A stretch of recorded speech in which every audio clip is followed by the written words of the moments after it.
In July of 2020, I made my first trip out to Knoebels after hearing so many great things about this park for years.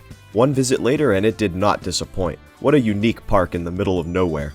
Of course I was excited to ride Phoenix since it received so much praise from coaster enthusiasts, but to me the biggest surprise of the trip was Twister, a coaster that I really hadn't heard too much about leading up to my visit.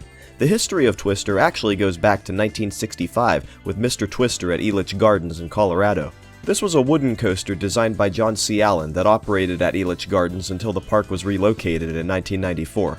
While Elitch Gardens chose to construct a sequel to the coaster with Twister 2, Knoebels purchased John Allen's original plans for Mr. Twister and with design help from John Fetterman, created a reimagined version of Mr. Twister's layout.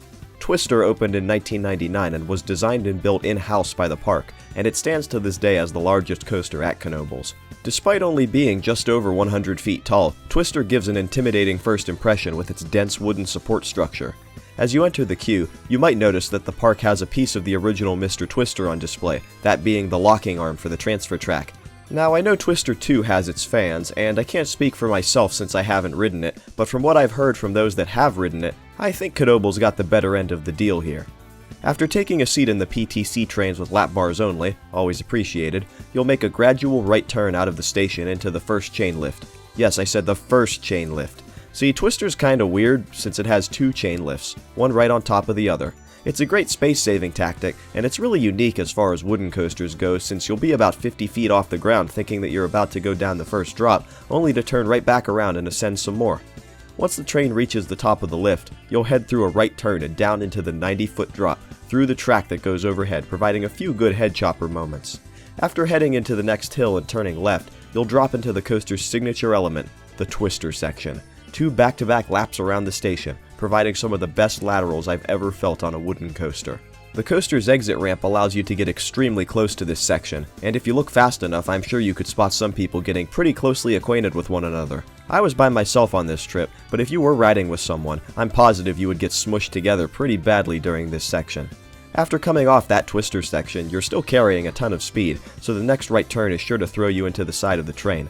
After banking right again, the train heads right into a tunnel, which is where the on-ride photo is taken. After exiting the tunnel, the train heads through a small airtime hill and into a gradual brake run, back into the station.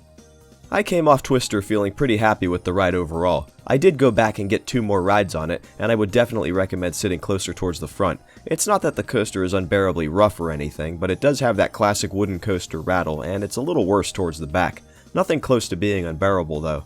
Now, I've heard plenty of people who were disappointed with Twister for not having enough airtime, but that's not really the coaster's focus. It would be hard to compete for the title of most airtime when Phoenix is in the same park, so Twister wisely focuses mostly on the speed and laterals instead. From the moment the train leaves that chain lift to the second it hits the brakes, you'll be thrown back and forth more times than I could count. I would have liked to get a few more rides on it, but they were only running one train when I visited and dispatches were pretty slow, so maybe next time.